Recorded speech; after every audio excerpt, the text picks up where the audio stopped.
Hi everyone, this is Shayanti bringing you another episode of Shayanti Finance. Today's painting is a watercolor tutorial and this is dedicated to Father's Day. So I am going to paint something that a lot of you would be able to relate it to. It's just a very simple painting of seaside where father and son are flying kite together. You could obviously say that why father and son? Why not father and daughter? Or why not something else? Yes, there's a lot of possibilities that I could have drawn or painted, but this is the subject that I finally chose. It was something very eye pleasing probably, and the fact that there was a kite was kind of very freeing to paint in some manner. So that's why I chose the subject for Father's Day. Yes, I know Father's Day is still a couple of weeks away, and that's why I painted it a little bit earlier so that you can paint it for your father or just for the occasion if you want to ahead of time. So after the initial sketch, you can see that I wetted the whole top part of the painting, which I have designated by the horizon line as the sky. And then I'm putting a very thin wash of, very diluted wash of ultramarine blue on this area. Now you have to be very careful that there is not too much water in there, because you could see that since I'm working upright on an easel, it would tend to drip down. So wet only the area where you want the paint to go, and be very careful that you do not have too much water so that it drips down too bad. And you can see that I'm trying to create a gradient that is a little bit darker at the top and lighter towards the horizon.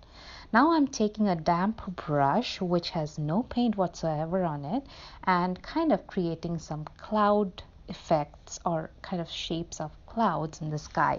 I do not want to put too much of dark clouds, or I don't want to exaggerate the clouds too much. The reason being, I want the focal point to be the father and son and the kite, and if I put too much of dramatic clouds, then that could kind of interfere and take over the scene. So yes, that's all I did for the clouds, and then I'm going to outline the cloud shapes a little bit with the blue that I've already used in different areas, and touch up the sky a little bit here and there till I see it fit, or till I'm happy. Now this sketch I did was with a usual graphite pencil, but if you are kind of worried about graphite pencil lines showing through watercolor, which does happen if you're not careful enough to cover it with bright colored paints, go ahead and use a water soluble graphite pencils. Those are relatively cheap, and if you buy a set, it was going to last you forever. That is something I use a lot when I do watercolor paintings, sketches for watercolor painting or sketches for acrylic painting, so that the graphite lines do not show through. So that's one additional tip. Here I am keeping on working on the sea right now. So I'm using the same ultramarine blue, a little bit less dilute this time, kind of making the sea line. Next I'm going to add some cerulean blue to the ultramarine blue and bring in some bit of cobalt blue as well, and create kind of like a liney look.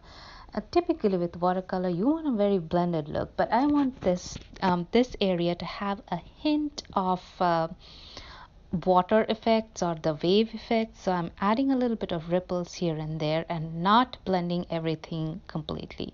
Now I'm adding a little bit of violet to the edge of the sea foam, which I will define much more later.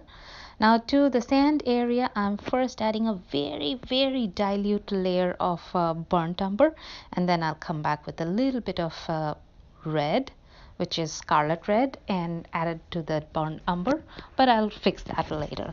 Now I'm doing the skin and the father's body, where I put a very light tone that is a mix of yellow, red, a little bit of brown, and a little bit of white.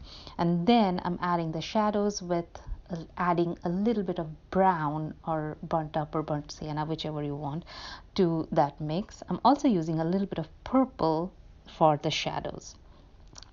If you have known me painting, you know that I use purples and blues a lot for the shadows, because that kind of has a natural look to it. It renders a very natural look. Now for the pants for the dad, or the shorts rather, whatever you want to call them. So I did a very light wash of blue. So you can see that there is a lot of blue in this painting. Well, it's a seashore painting, so it calls for it, I guess. And then with a little bit darker tint, I'm going to do a little bit of the shadows on one side of the body. It is important that you kind of either follow reference photo or fix which side your light source is from, and put the shadows on the opposite side. As you can see, I added a lot of shadows and on wrinkly effects to the pants. And if you can see, I'm adding it slowly so that it just does not get too much overwhelming at once. And with the paint being still kind of damp, I do not want to lose it all to the background. Now onto the shirt. Towards the side where my light source is, I added a little bit of extra yellow, and the other side I made it added some red to the yellow to make it orange. And now I added a lot more red for the shadows. And at this point I'm still working wet on wet. Moving on to the head of the body. And to create the hair, I first put on a base layer of burnt umber or burnt sienna. I don't even remember which paint I used. And then I added some blue black mix on top of that. I'm letting it dry. While it is drying and while my t-shirt area is completely dry, I'm going to add some red stripes onto it. And for this area, for the stripes, use a lot of paint, very little water, so that the stripes are pretty prominent, because this is one area where you want it to be prominent. Onto the little boy's body. I'm doing the same thing for the figure or the skin area, doing a light flesh colored mix, and then doing the shadows with purples and darker browns, using a little bit of blue here and there. For the boys' pants or shorts, I'm using kind of like a checkered pattern. I put a very light wash of blue, then coming over with the blue, purple, and crimson checks. Onto the shirt, I wanted it to be kind of like a white shirt, so the shadows are obviously blue and purple. And then I did the little wheel, or whatever it is called, the kite, where the kite thread wheel rather, and did a little bit of shadows to it. I'm keeping it fairly very simple, not trying to put in too much of detail, not trying to make it too complicated. Of late I've been trying to do things that are more pleasing to the eye and less complicated, so that the entire painting experience is very relaxing. To me, of late I've been thinking that if the painting process is causing you stress, so that to make it more accurate, then probably it is not the right thing or not the right approach. So I'm now painting the kite, although it's not showing because I forgot to adjust my camera. But what I'm actually doing is first putting a base layer of yellow and then putting some oranges on the side. I'll show it to you in a minute. And then for the striations, I'm using some brown colors as well. And at this point, I'm trying to work wet on wet, so that everything kind of blends together, but not too much.